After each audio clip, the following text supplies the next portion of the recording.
እንዴ ምን ነው ኢዛናን አየሁት። አንቺ እንዴት ነው ያማረበት? ምሩን እኮ አየዋት እና ደበረህ እንዴ? ከደበረህ ቦታ መቀየር እንችላለን። እና ምን እንደዚህ ያስደነግጣል? በይ ቁጭ በይ። አልቀመጥም። ቆይ እንዴት ዝም ብሎኝ ያልፋል? ያው ቢመጣም ሰድበሽ እንደምታባሪው ስለገባው ነው ዝም ያለሽ። ቢሆንስ ሺ ጊዜ ብናገረውስ የሆነማ ያገኘው ነገር አለ። አወራዋለሁ። አይ ደብሮኝ አይደለም ገርሞኝ እኮ ነው። ምኑን የገረመ? ረሳኋት መሰለኝ። ሳያት እንደ በፊቱ ልብ ያልደነገጠም ምንም አልመሰለኝ። ረሳት? ታዲያ ምን ያስገርማል? ደስ ይላል እንጂ ለረሳት እንኳን አልፈልግም ነበር። ከሷ ያተረፍኩት አንድ ትዝታዋን እኮ ነው። ትዝታዋ እንኳን ቢቀርልኝ ክፉውንም ደጉንም መርሳት አልፈልግም። እንኳን ደስ አለ።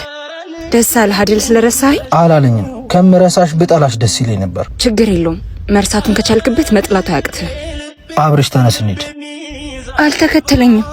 ለምን አትዩም? ዛሬ ምን ሆነሻል? እውነትም ቆርጦልሃል። ቆይ ወዴት ለመሄድ ነው እንደዚህ የምታቻኩል? አልተውም።